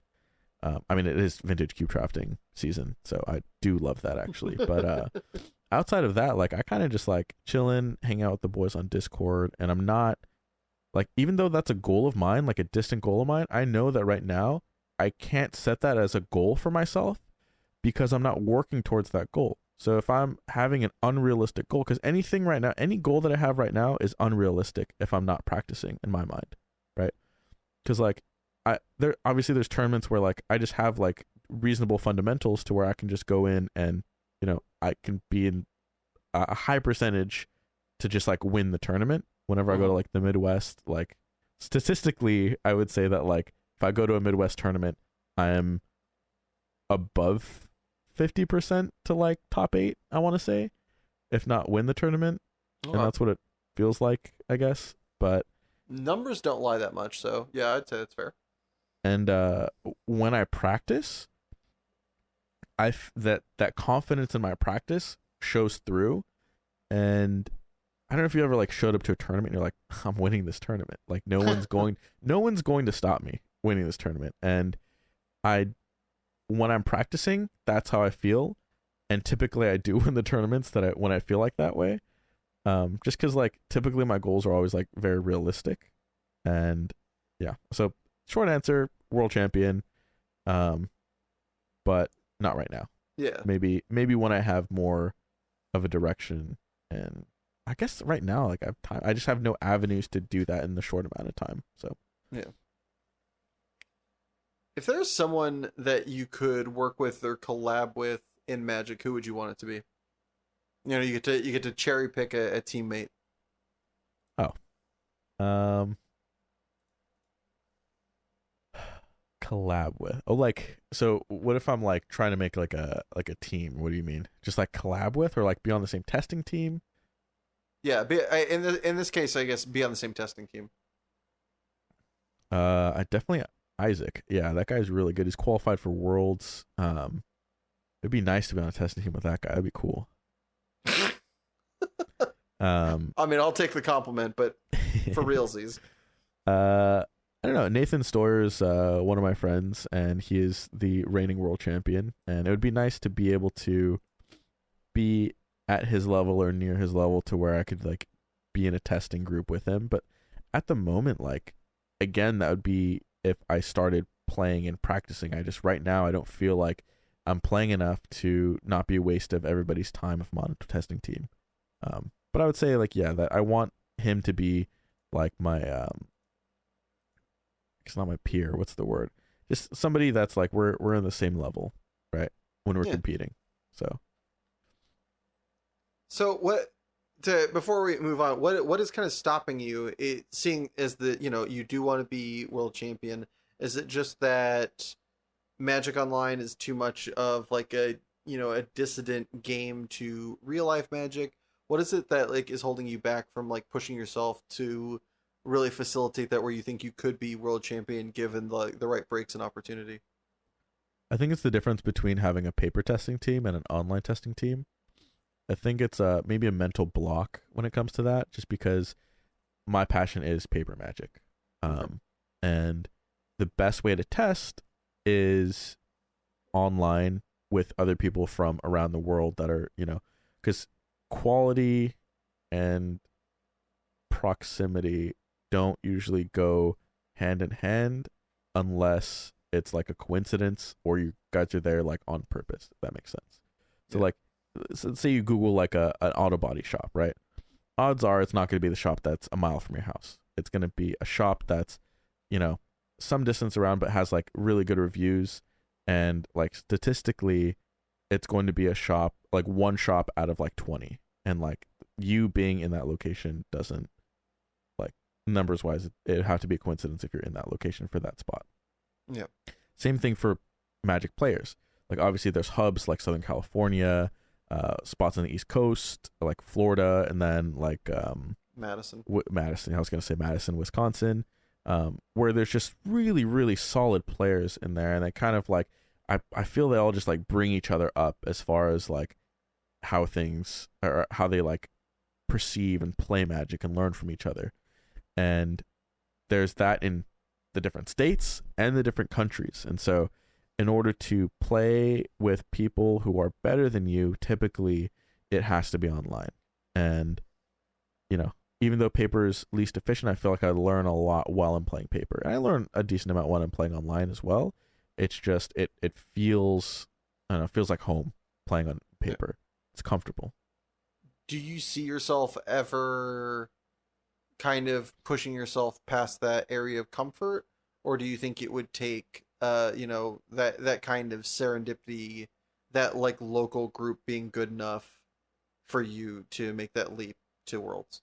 I think I'm closer now than I've ever been to being able to just play and grind moto nonstop. The problem right now is it's kind of a paradox, right? I want to be on a testing team, but I know I don't play enough to be on a testing team. So I don't want to play leagues to get better because playing leagues is bad. And I need to play against other people online that are better than me, but I can't do that because I'm not on a testing team. And it goes back and forth, back and forth. So I think if I was on a testing team, somehow, some way, I would be putting in the work and putting in the hours to be able to, get myself up to the standard of the group. Because then the goal while you're in a group is to learn until you're, better than them, in my opinion. And then at that point, they start learning from you, and then hopefully they surpass you, and you keep, going back and forth. Cycle continues. Yeah, the cycle continues. But right now, the team that I have, Top Deck Keep, I feel like a little bit dissociated from, just because the team is a little bit different than when I first signed up, and everyone's out there in Riverside, and they primarily play like online, and I don't really. Actually, they go to Riverside, which is just like I can't bring myself to go to Riverside. Like traveling an hour and 20, hour and 30 in traffic. Like it's so draining. That more than anything is draining. So yeah, that's tough. What would you say is the biggest misconception about competitive Magic and, kind of that testing, that training, that grind by the wider world? I guess that it's lucrative. I don't know, because, for instance, my mom, she'll be like, "Oh, Ivy, how'd the tournament go?" And I'll be like, "Oh, I won it." She's like, "Oh, cool, good job." Like, yeah. And she doesn't really like understand like that. So like the same thing for my friend group where it's like, "Oh, I top eighted." Like, "Oh, how much money did you get?" They're like, "Wow, you made money from like playing that game. That's crazy." Like, you travel to where? Like that kind of thing. They just think it's like it has to be so lucrative, but most of the times I just like break even, right? Or I'm up only a tiny bit. And then the times where like you don't win when you're at a big tournament, it's really tough because it's like, oh well, I kind of just like, I don't want to say wasted, but it's what it feels like because after you lose and like don't do well in a tournament, that's the feeling. But get over that pretty quick. But I think that's the biggest misconception is that just like, if that was the question, I don't even remember the question. No, yeah, no, I absolutely agree with you. I mean, like I had an amazing tournament this year, and it literally just paid off my credit card bill. That's all it did. I initially was like, "Oh shit, I'm rolling it," and I did math, talked to an accountant, and he's like, "Dude," I was like, "Fuck," I just like paid off my credit card debt and didn't buy a single thing for myself. Like I literally took friends out to like a burrito dinner, and I'm glad they chose a cheap place because I didn't like it was not like I wasn't rolling in it. It's for damn sure. So on the flip side of this, what would you say is your favorite non-obvious aspect to Magic? Non-obvious aspect of Magic. Oh, like what's something that where the outsiders go like, "Oh damn, you made cash." What are the things that they don't see or they think they don't appreciate nearly as much as you do when it comes to playing Magic? Definitely the outplaying the opponent, knowing exactly what they're going to do, having them do it, and having a plan. Like if you get like, if that's one, circling back to like playing at paper, I guess that it goes online too. It's like game 3, you've seen a card, this is the way they're going to win the game. It's like figuring out how you're going to lose. Like playing my combo deck ad nauseum over and over and over again, I didn't learn by winning. I learned by getting destroyed over and over and over and over by the most ridiculous things. But again, don't make the same mistake twice, right? Learn from how you lost. And that every time I play Magic, I learn from how I lost the last time. So I think of my outs, I think of my opponent's outs, I think of what I need to do, if it's reasonable to play around it. This is going on in my mind constantly, over and over and over again. There's that check, there's the, you know how it is. You're constantly keeping track of everything. And I think the outsiders, they don't really understand like how much is going on in the game when you're just trying to take a turn cycle, right? Yeah. And God forbid you have more than one decision, which like the deck that I've been playing for a while, 4-color Omnath, you have a ridiculous amount of decisions. You have fetch lands. You're trying to, I mean, remembering triggers is one there's thing. also like the amount of future planning. I Exactly. played the deck that Ivan's referring to, and I kind of had to get off it because I couldn't win, and also had to get off it because the amount of like brain energy was just like a fucking meltdown every time I tried to play it. It is just like you make a decision, and 2 turns later you're like, shit, Yeah, that was wrong. it is it's a really difficult deck to play, and it's a deck that I've had a ton of hours with, which has led to a decent amount of success with it. And yeah, every time I play a list, or somebody tries to like play a list that I play, they're like, how the fuck do you win with this deck? And then I watch them play, and I'm like, oh, you should do this because of this, right?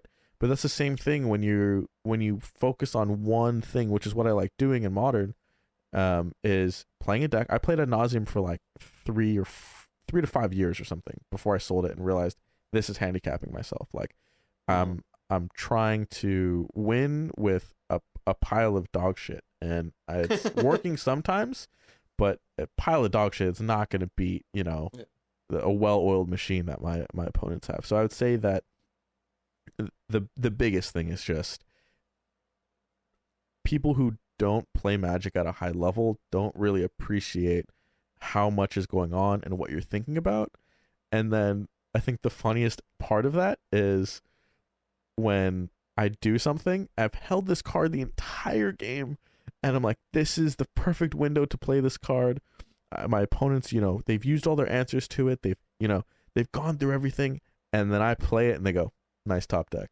And it's just like, dude, like, we're playing a completely different game. I outbrained you, dude. Except that I'm better. Yeah. They're like, you're so lucky, and I'm like, yes, but like, I also, I put myself in that position, right? Yeah. Like, and I think that's what a lot of people don't, understand or get, and that's why it's when you play with somebody at a higher level like that, that that's what's going on, and there's like a mutual respect of what's going on. And so that's again just touching on the different levels of Magic. There's so many levels. There's so many different skill level players that play the game, and it keeps it interesting. And there's variance, and like you have to try and mitigate that. Just so much. Like, just keeping track of everything is really nice. So Forbes didn't call it the most difficult game in the world for no reason. Yeah. Well, to move on from the magical to the maddening, Ivan, what is your preposterous peeve? So, obviously, people chewing with their mouth open, to a lesser extent, but depending on the mood, people whistling indoors as well, or just like when I think they're like not, when it's just like frustrating, I don't know. But like obviously chewing with their mouth open, like come on, like chew with your mouth closed, right? Like manners. But to me, the way I describe it is this the story I have of one of my because I have a rule at my job. It's, hey, you can eat inside, like just pick up after yourself and chew with your mouth closed, right? Because I'm in the office, it's a shared space, and like you gotta eat, right, while you're on the job, and so they'll be eating. I'm like, hey, please chew with your mouth closed. And then someone will ask why, and I was like, because when I hear someone chew with their mouth open, I feel homicidal. and she goes, don't you mean suicidal? And I said, no. and that kind of just, and she goes, oh. And so that kind of just, that's how I feel. And it's irrational. It's like more than just being like, oh, like, whatever. Yeah, it's not nails on a chalkboard. Yeah, it's like nails, which, and it's honestly, it's fucked up. The things that bug me that don't bug other people, but the things that bug other people do not bug me. Nails on a chalkboard's one of them. Tire screech, like, name any person's like pet peeve or like, ick or whatever, other than whistling and chewing, and I'm cool with it. Like, I don't care. Like, I really don't care. But I think it's anti-villain, just like flip reverse. Yeah, I'm just like baby's crying. Like, I'm just so used to that. Like, I don't care. But that's the thing. That's how I go to sleep. That's my those are my sleep tapes. And it's called misophonia, which is what I have. It's like a psychological disorder, but it's not completely recognized by or it's not like officially recognized, but like doctors and stuff, they know what it is, and there's like ways to treat it. You can go to like therapy and stuff, and there's like some like exposure therapy, and so it's gotten better, and I've been like trying to do that because I've some disgusting ass friends that chew with their mouth open, you know. So you just hang out with Bless them all their the hearts. time in a straitjacket so you don't kill them? Yeah. Oh, dude, I would. Oh, yeah, it would be easy to torture me. It would be so easy. But yeah, no, and I'm just like, that's what that treatment sounds like. Oh, we just Mhm. torture you till you get better. but they know that like it bugs me so much because I've explained it to them like really well, and they're just like, oh, sorry, yeah, because they're just used to it. And I'm like, it's not like it's on me, right? It's my thing, so I need to like make sure I vocalize, hey, like, can you chew with your mouth closed, please? And to me, it's just like I used to bottle it up and just like, and then explode, and I just be like, holy shit, like, you know, like what the fuck, like it just all the vile thoughts, like the worst thing I could say to somebody just racing through my head, like it just so irrational. And All right, then, well, yeah, what was the worst time when that happened? What was the Pompeii to Ivan moment? they're all equally bad. Which one do you want to share? I'll share one where I'm playing at Grand Prix Vegas 2018, I want to say. I'm playing a modern Grand Prix, and two people down across from me, there is a woman Snow White whistling the entire match. And I go and I get it from my CM and say, hey, is there any way I'm so sorry to do this, by the way. And this is very embarrassing for me. And this is at the time, what is this? That's 5 years ago. Like I hadn't completely resolved in me that like I had a problem. And well, I kind of knew, right? But like I was just like, Yeah. hey, and this one I'm trying to start working on it.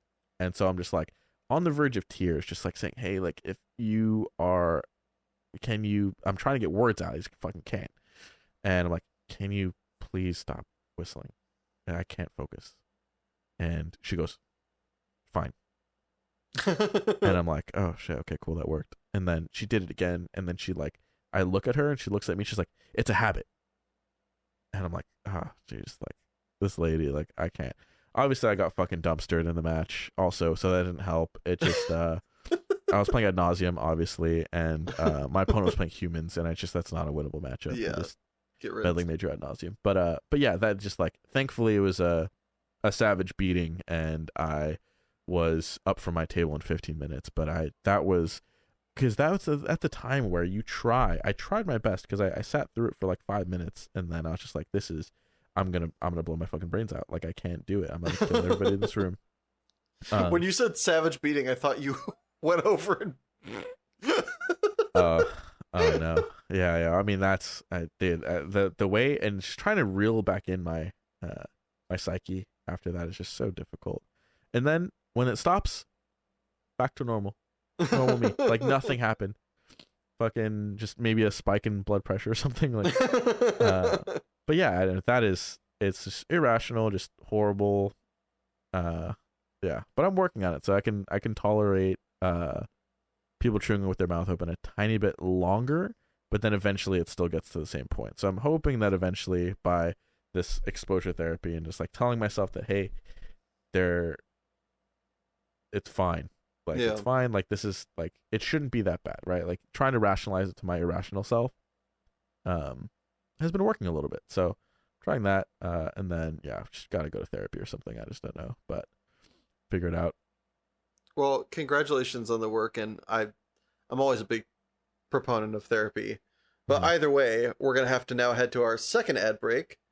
But don't go anywhere, because when we get back, Ivan is gonna enter the lightning round. Hey you. Yes, you. Yes, I'm talking to you. Have you ever wanted to record audio?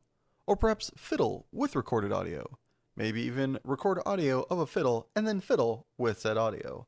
Well, now you can with Audacity? With all the run-of-the-mill bells and whistles, you'll be confusing yourself with the tech in no time. But won't that cost lots of money? Because with my snow-blowing habit, I can only afford it. It ain't gonna cost shit. Audacity is free and easy enough to use that even a snow-blowing son of a gun can use it too. And we're back. Ivan, are you ready to enter lightning round?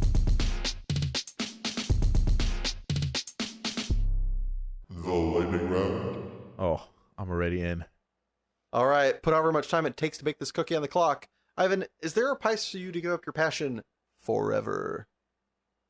Yeah, definitely. Let's. Ooh. Fuck. Yep, that much. Yeah. Make the food or do the dishes. Make the food. Did you ever cheat on a test in school? No, I never did. He says with a big proud smile. I'm pissed. I should have. Would you rather have your inner monologue sound like Gilbert Gottfried or Fran Drescher? Gilbert Gottfried. Already does. Pineapple and pizza or fist fight? Fist fight. Whatever the opposite of pineapple and pizza was, I was going to take it. You're having the best day of your life. What happens next? Another amazing thing or something terrible? Another amazing thing. It's the best day of my life. Is professional wrestling cool or lame? It's lame. Wow. Yeah. Nick Cage, best or worst ever? Best ever. Not close. Are soups smoothies? No. Fuck. Do you create your own thoughts or do you just listen to them? Create my own thoughts. Yep. I'm Ron Burgundy. Album, shuffle, or playlist? Shuffle playlist. Boo. Is there such a thing as a perfect piece of art? Yes, there is. Have you ever had a crush on a cartoon character? No, I don't think so. Are you out of touch or is it the children who are wrong? I guess I'm out of touch. I don't feel like I'm terribly out of touch, but definitely generationally. What is more important, freedom or structure? Freedom. Structure. Freedom. Freedom. Free structure. Communicate only in emojis or never text again. LOL. Would you rather have tentacle arms or kangaroo legs? Kangaroo legs. Be jacked. Kangaroo jack, bro. Would you rather be a human in a world of Muppets or a Muppet in a world of humans? Human in a world of Muppets. Would you rather meet an extraterrestrial or a ghost? Extraterrestrial. Ghosts are scary. And they're real. Are hot dogs tacos? No, what the fuck? No, stop. No. No, they're not. Would you go to a music festival on the moon? Yeah. We turn it up. Is In-N-Out overrated? No. Underrated. Skydiving or deep sea diving? Skydiving. I've deep sea dived. Would you rather be stranded in the desert or at sea? Kill myself. Desert, I'd die quicker. Subbed or dubbed? Definitely subbed for shorter ones. One Piece, you gotta do it dubbed. Could you eat 37 of your favorite food for $5,000 in a 1 hour time limit? Yes. Congratulations, you've survived the lightning round! Let's go! Now, before we move on, I, like many guests, would like to now know, what is your favorite food that you could eat 37 of in a 1 hour time limit for $5,000? Oh, shit. Because I thought of two different things, right? But probably just like pieces of dim sum. I really like dim sum. 37, I can see that. Yeah, like shumai. You'd fuck up some shumai. That's only like 2 bowls of soup.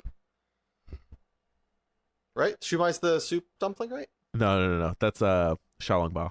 Ah, fuck me. Yeah. Well, Shumai is it's like continue to pork have my with white shrimp person card. and a like a egg wonton Oh, right, paper. right. Yeah. Egg Okay. paper. I'll allow it. Now as a reward, my gallivant guest, I grant thee a lightning round question of your own to be echoed. Until we get bored of it. All right, sweet. All right. Would you take $100 million if it meant you're dying in 30 days? Nope. No. Dang. Money sucks. Living's dope. Money sucks, and living is dope. You heard But it here first. Would you? oh, in a heartbeat. Even if it was $100 million and I get to live for a day, 100%. Like the amount of people in my life that I know would do, as long as I'm able to give it away. Like if I'm able to give it away, then the amount of people in my life that could like even $1 million. Like change the lives of 100 people or 50 people. Like my mom's set for life. Everyone I care about set for life. Like unless they're just like big ballers and they need to spend like $1 million a year. Then in which case, in which case they don't get it. They don't get Yeah. any pieces of the cheese. Fuck them. Exactly. All right, I respect the nobility in that. I apparently was very apt when I called you my gallivant guest. Gallivant. Well, I'll be All right, gallivanting around. giving out the millions. Oh yeah.